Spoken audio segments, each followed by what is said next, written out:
नमस्कार दोस्तों, मेरा नाम है उज्जवल और आप देख रहे हैं मेरा पर्सनल चैनल।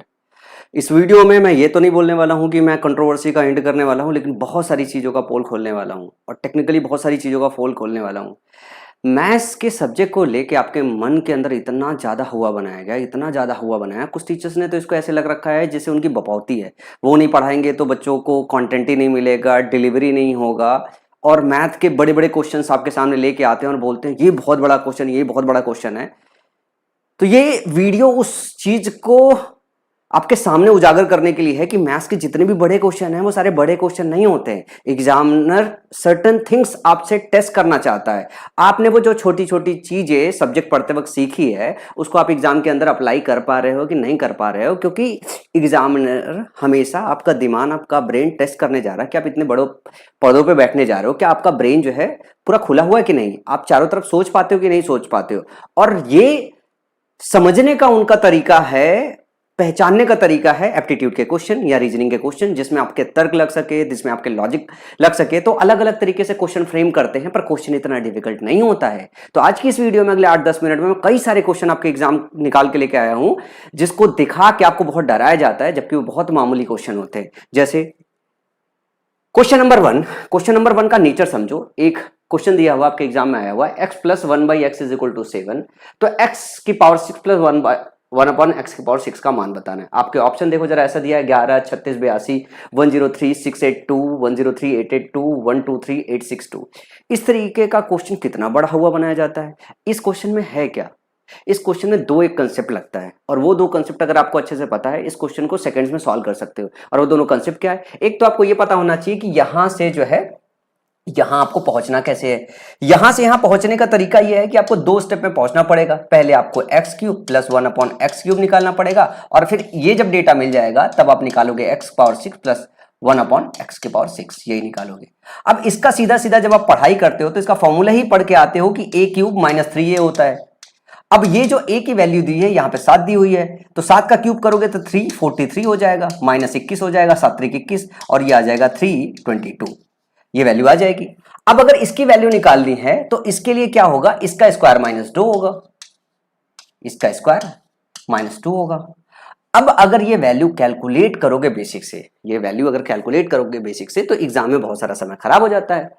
तो समय बचाने के लिए आपको कई सारे मेथड बताए जाते हैं। एक तो यूनिट डिजिट दिखाना सिखाया जाता है, उसके अलावा जो है आपको डिजिटल सम सिखाया जाता है। तो यहां पे जो अगला, अगर आपकी प्रैक्टिस अच्छी है, डिजिटल सम अप्लाई करोगे तो आसानी से सवाल के जवाब दे पाओगे। और डिजिटल सम कैसे अप्लाई करते हो? डिजिटल सम बहुत आसान होता है अप्लाई करने के लिए। इसको जोड़ दो, 3 2 5, 5 2 7, ये 7 का स्क्वायर हो गया, डिजिट का स्क्वायर हो गया -2। अब 7 का स्क्वायर करोगे 49 आ जाएगा, फिर -2। अब ये जब डिजिटल सम निकालते हो तो जो 9 आ जाता है उसको हटा देते हो, 4 - 2, तो इसका जो डिजिटल सम है वो बचा कितना है, 2। तो बाकी आपको क्या काम करना है, इन सब का डिजिटल सम निकालना है। 8 1 9, 6 3 9, 2 1 3, इसका डिजिटल सम 3 आया है, और आपका जवाब जो आना चाहिए उसका डिजिटल सम 2 आना चाहिए, ये ऑप्शन नहीं होगा। इसके बाद अगर बात करें जो है 8 1 9, 6 3 9, इसका डिजिटल सम 2 आया है, मतलब ये सवाल के ऑप्शन होने के चांसेस हैं, यही जवाब हो सकता है। आगे देख लेते हैं। अगर यहां से देखो 8 दूनी 16 2 18, ये कट गया, ठीक है ना, 9 दूनी 18 हो गया, तो 9 9 18 हो गया, तो ये 0 हो गया। 3 1 4, इसका डिजिटल सम 4 आया, ये नहीं हो सकता। यहां देखो 6 3 9 कट गया, 8 1 9 कट गया, 2 2 4, इसका भी डिजिटल सम जो है 4 आया, मतलब आपके पास ये भी ऑप्शन एलिमिनेट हो गया। तो आपके पास बचा क्या? Option number B. तो यहां पे बस उतनी ही समझदारी है, क्या डिजिटल सम किसी टीचर ने आपको पढ़ाया नहीं है, क्या आपने डिजिटल सम पे प्रैक्टिस नहीं किया है? तो इन क्वेश्चनों का इतना हवा क्यों बनाया जाता है कि टीचर कह रहे हैं भाई मैं तो ये मैं नहीं पढ़ाया और बाकी टीचर नहीं पढ़ाया। क्या डिजिटल सम आपके किसी टीचर नहीं पढ़ाया? जिस भी टीचर से आप मैथ्स पढ़ रहे हो सबने आपको डिजिटल सम पढ़ाया होगा, बस अप्लाई तो करना है। कितने सेकंड का क्वेश्चन था? हार्डली 15-20 सेकंड का क्वेश्चन है, जब आप रिदम में कर रहे होगे, जब आपने खूब प्रैक्टिस कर रखी है। तो अब यार सोचो कि कितने सालों पहले मैंने तैयारी की थी, मेरे को आज तक याद है। ऐसे बहुत सारे कंसेप्ट मैं आपको सिखा सकता हूं। जरा दूसरा क्वेश्चन देखो, इस तरीके के क्वेश्चन को कितना हुआ बनाया जाता होगा। दिया हुआ रमेश ने पहले 4 वर्षों के लिए 5% वार्षिक दर से, अगले 6 वर्षों के लिए 8% वार्षिक दर से और 10 वर्ष से आगे की अवधि के लिए 12% वार्षिक दर से कुछ धनराशि उधार ली। यदि 12 वर्षों की समाप्ति पर उसके द्वारा भुगतान किया गया कुल ब्याज 9016 हो तो रमेश द्वारा उधार ली गई धनराशि ज्ञात कीजिए। ये साधारण ब्याज का क्वेश्चन है। साधारण ब्याज में बहुत सिंपल सा फंडा चलता है। अगर सवाल में ये बोल रहा है कि पहले 4 साल के लिए अगर 5% से है तो उसको टोटल इंटरेस्ट सीधा सीधा मिलेगा कितना 20% मूल रकम में। उसके बाद बोल रहा है कि कितना है 8% है, लेकिन ये 8% कितने सालों तक के लिए है 10 वर्ष तक है, तो 4 साल इधर हो गया और 6 साल और हो जाएगा, तो 8 छन 48% इधर हो गया, उसको ब्याज मिलेगा मूल रकम पे।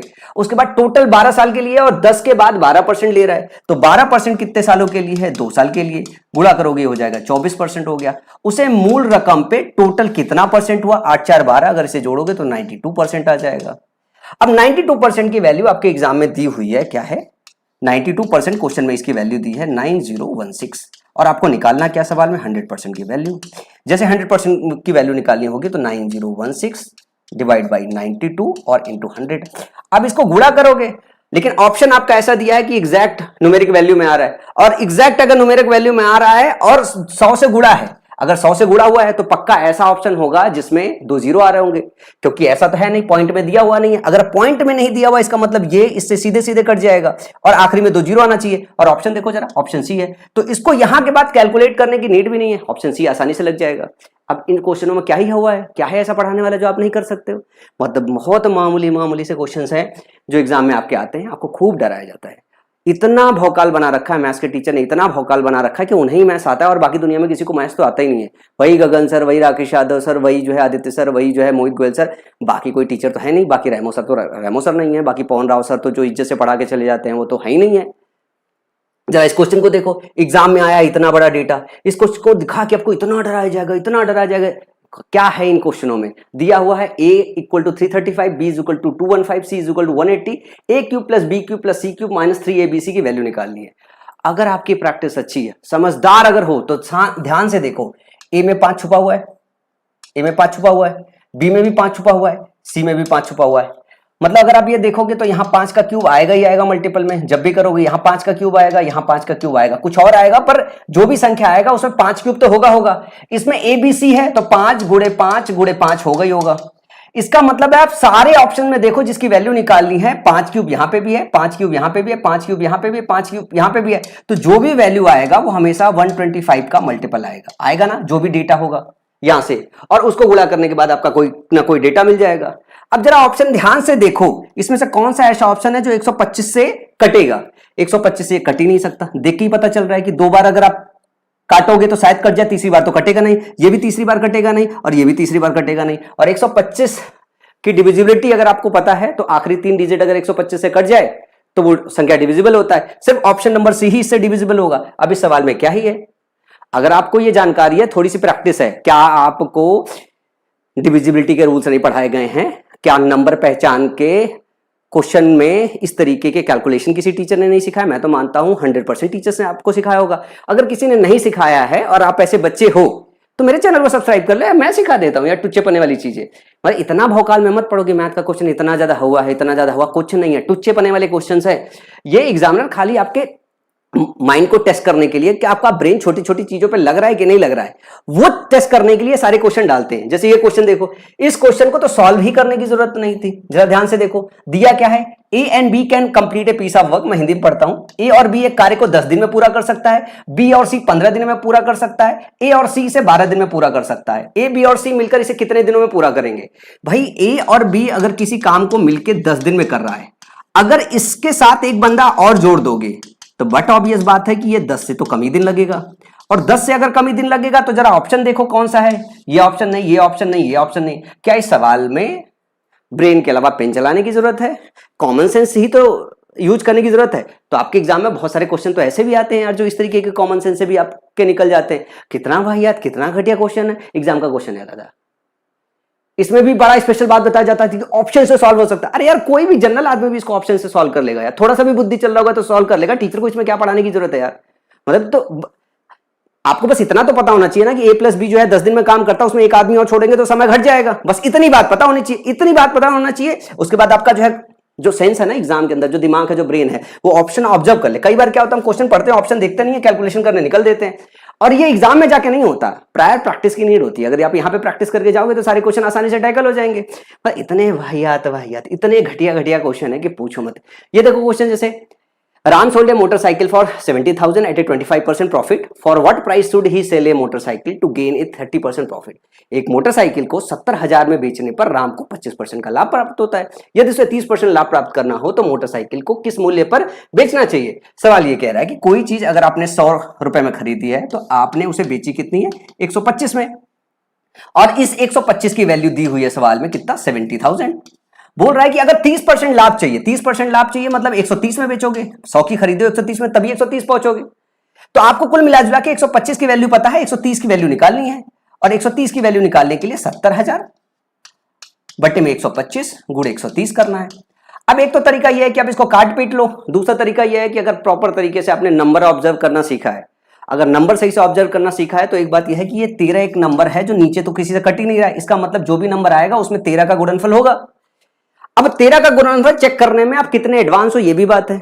अगर दो ऑप्शन अगर 13 के गुणनफल में मिल गया तब तो टाइम वहां पे खराब हो जाता है, लेकिन अगर आपकी प्रैक्टिस अच्छी है, आप देख अच्छा पाते हो, तो आप देख के आसानी से पता कर पाओगे, लेकिन समय तो एग्जाम में बचा लोगे अगर 13 का मल्टीपल आप चेक कर पाओगे, क्योंकि जितनी देर में गुणा करोगे उससे कम देर में तो जो डिविजिबिलिटी चेक हो जाएगी, तो तुरंत चेक कर सकते हो। यहाँ पे जैसे 13 से भाग दोगे, यहाँ पे 13 पना 65 हो जाएगा, 65 7 79 कटेगा नहीं, ये ऑप्शन नहीं होगा। फिर 13 5 65 और 13 78, ऑप्शन नंबर 2 जो है ये कट जाएगा, ये ऑप्शन सही हो जाएगा। इसको चेक करोगे ये भी नहीं कटेगा, इसको चेक करोगे 13 से ये भी नहीं कटेगा, तो ऑप्शन बी आपका सही हो जाएगा। अब बताओ ऐसे ऐसे टुच्चे टुच्चे सवाल है, इसको क्या भौकाल बना रहे लोग? इसमें है क्या? इसमें बेसिक्स ही तो है, मतलब आपने पूरे कंसेप्ट सही से पढ़े हैं या नहीं पढ़े हैं, और उनकी प्रैक्टिस सही से की है या नहीं की है। क्या ये सारी चीजें जो है कोई मास्टर अच्छे से नहीं पढ़ा रहा होगा? सारे मास्टर अच्छे से पढ़ा रहे हैं। मैं तो बिल्कुल नहीं कह रहा हूं कि मैं अकेला इसको पढ़ा सकता हूं। अरे यार, मैं ये कह रहा हूं कि मैंने कई साल इंग्लिश पढ़ा है, मैं आज भी इससे बेहतर मैथ पढ़ा सकता हूं, आपको इससे बेहतर मैथ सिखा सकता हूं। फिर एक बच्चा आगे नीचे कमेंट सेक्शन में लिख के आ रहा है कि लड़ लो गगन सर से, एक बार धूल चटा देंगे। अरे यार कह दो यार, लड़ ले भाई, अगर इसी बात पे उतर जाओ तो मैं आके पढ़ा देता हूं। लड़वा लो, जिससे मर्जी है उससे लड़वा लो, चाहे गगन सर से लड़वा लो, चाहे अभिनव शर्मा सर से लड़वा लो, चाहे आदित्य से लड़वा लो, चाहे किसी से लड़वा लो। मेरा बैकग्राउंड चेक कर लो एक बार यार, मतलब जिस एग्जाम को क्लियर करके मैंने बीटेक किया हो ना, कोई आईआईटी का लौंडा होता तो समझ में आता यार, उससे लड़ने में मुश्किल होगा। एक आदमी से तमीज से तो बीटेक ना हुआ, बीटेक के पहले भी ऐसे ही एक एग्जाम होता है आईटीजेई का जिसको कहते हैं, उसमें रैंक बना के करके आया हूं, सीजीएल का एग्जाम दे के तमीज से आया हूं। उस वक्त मेरी इंग्लिश कमजोर थी, इंग्लिश में मेहनत करता था, मैथ्स पढ़ता भी नहीं था, तभी फेज में पूरे 50 में 50 बने थे, बगैर पढ़े हुए यार। मैंने कभी इस चीज को गुड़गाया नहीं, गुड़गाने का मन भी नहीं बनता कि नहीं मैथ सॉल्व नहीं होगा, मैथ सॉल्व नहीं होगा, तो क्या टुच्चे टुच्चे सवाल है। ऐसे सारे कंसेप्ट मैं यहीं पे सिखा सकता हूं। नीचे कमेंट सेक्शन बताइए अगर आपको सीखना मेरे से, ये तो यही बैठे बैठे सारी मैं सिखा दूंगा। और जिससे लड़वाना हो ना, मेरी वीडियो शेयर कर दीजिए, उसको मुंह पे मारिएगा, कहिएगा जिसको लड़ना हो लड़ ले। आप जिसके भक्त हो उसको भी भेज दो और कह दो मेरे से मैथ में लड़ ले, मैथ में लड़ना चाहते हो तो लड़ ले। मतलब ये वाला चैलेंज मत करो कि मैं मैथ्स नहीं पढ़ा सकता यार, मतलब आड़ी टेढ़ी बात करते हो। आओ चैनल पर सब्सक्राइब करो, बैठो, कौन से चैप्टर पे आपको वीडियो चाहिए, कौन सा ऐसा क्वेश्चन नीचे कमेंट सेक्शन में लिख के देना, मैं उसके सोल्यूशन दिखाता हूं। छोटे से छोटा सोल्यूशन बिल्कुल सिंप्लीफाई करके दिखाता हूं, और ये भी दिखाता हूं, मैं कोई ये नहीं बताऊंगा ये बहुत हुआ है मैंने सॉल्व कर दिया। अरे मामूली से सवाल है, आपके एसएससी सीजीएल का एग्जाम बहुत छोटा सा एग्जाम, आईटीजेई का एग्जाम नहीं है जो इतना बड़ा एग्जाम है जिसमें बहुत ज्यादा आपको कुछ करना पड़ेगा। तो अगर मेरी वीडियो पसंद आ रही है तो चैनल को सब्सक्राइब मत भूलिएगा, क्योंकि इस चैनल में बहुत सारा कुछ सिखाने वाला हूं मैं, और बढ़िया चीज सिखाने वाला हूं।